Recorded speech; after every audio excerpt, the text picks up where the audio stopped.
Hey there, I'm Joey. I'm the founder of a new ministry called Restored. We help teenagers and young adults who come from broken families to heal and grow so they can feel whole again. The sad truth is that when your parents separate or divorce, it's painful and even traumatic. And so for those of us who've been through that experience, we really need to heal.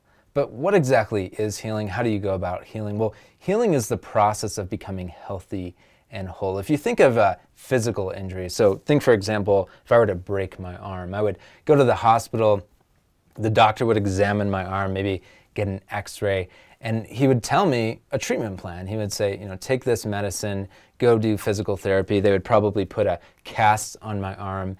And then over time, eventually I'd get the cast off, I'd go do more physical therapy, and hopefully in time I would regain function of my arm. It would be healthy and it would be whole. And just like we need to heal our bodies when they're broken, we also need to heal our hearts, we need to heal our emotions when we go through some sort of brokenness in our lives. And a really beautiful story that illustrates healing so well is the story of Crystalina Everett, Jason Everett's wife. As a little girl, her first memory was her dad hitting her mom. She was sexually abused growing up, and once she got into her teen years, she got into the party scene, doing drugs, drinking a ton, sleeping around. And it wasn't until she heard a chastity speaker in high school that she really started to change her life. She started to save herself for her future husband. And it wasn't until she got into marriage. Her life was much better, by the way, after going through all that, after making the changes in her life. But it wasn't until she became a wife and a mother where all of her brokenness started to surface again. She said that she was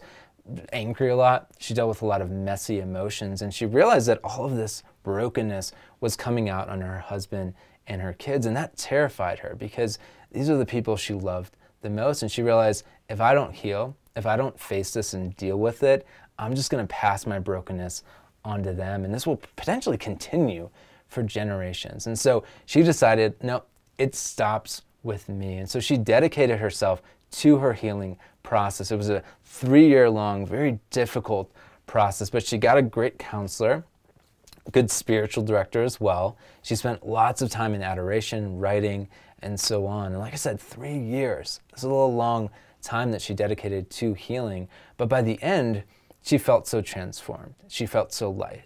She felt so much more confident. She felt like a better, stronger wife, a better woman overall. And she said she wasn't even ashamed of the things she had done in the past. She was able to move past it.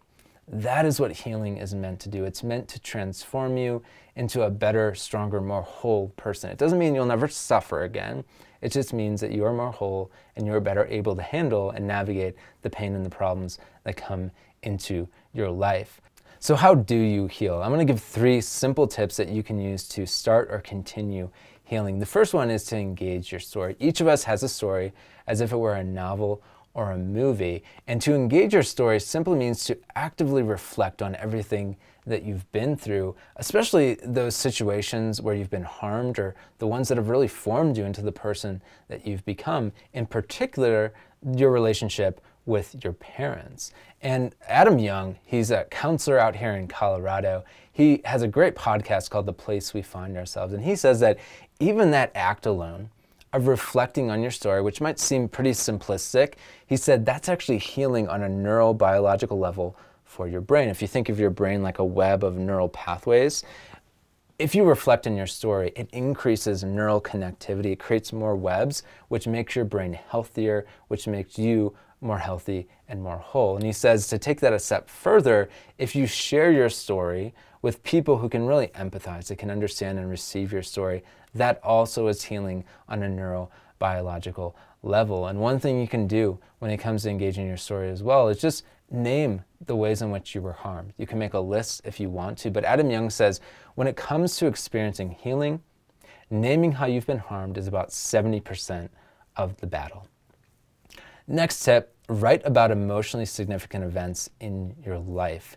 This guy, Professor James Penbaker, when he was a new husband, about 3 years into his marriage, he and his wife were really struggling. They were really doubting that they had made the right decision to marry one another, and he fell into a deep depression. He was pretty lonely, and one day when he was stuck at home, he just started to write about everything that he was going through, zero filter. And he did this for 3 days, and at the end of those 3 days, something amazing happened. His depression left him, I kid you not. And so he spent the rest of his career, the next 40 years, researching the link between writing and emotional processing. And what he would do in his research, he would take a group of people and he'd split them into two. To group number one, he would say, you write about everyday trivial things, write about social media, write about the weather, your shoes, whatever. To the second group, he would say, you write about emotionally significant events that have happened in your life, whether it was this year or years prior. And then he'd say, just do this for 20 minutes a day for 4 days in a row. That's it. And after doing this research, they found that people who wrote about emotionally significant events in their lives were happier, they were less depressed, they were less anxious, they were even healthier, with increased physical and mental well-being. They reported higher quality relationships, better memory, and even more success at work. And there have been thousands of studies to confirm these findings. And so write about emotionally significant events in your life. In the future, my ministry is going to be putting on a book that's going to help guide you through each of those exercises so you do them the right way. Tip number 3, ask God to heal you. All these self-help tips I think are helpful. They're good. I think God gave them to us. But ultimately, we need to go to Him. We're going to hit a ceiling in our healing.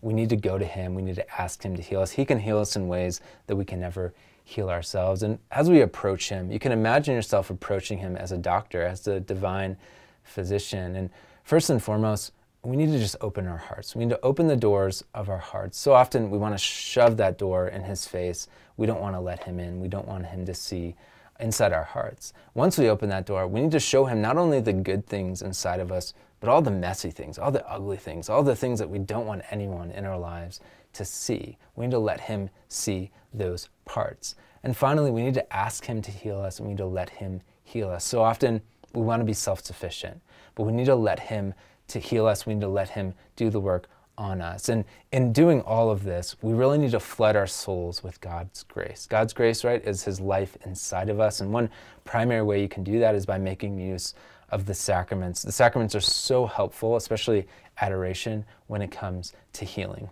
Often one of the biggest barriers to approaching God and going to Him to help heal us is that we have this really distorted image of Him. Especially for those of us who come from broken families, we might have an extra distorted image of God. Because when we're children, the most powerful creatures that we know are our parents. And so we tend to think if they're like that, then God must be like that too. We project their image onto Him. And the problem with that is if we came from a really broken family, we might be very far off from what God and who God actually is. And so we really need to purify our idea of God. And there's some simple ways that you can do that. Of course, asking Him to reveal the true Him to you.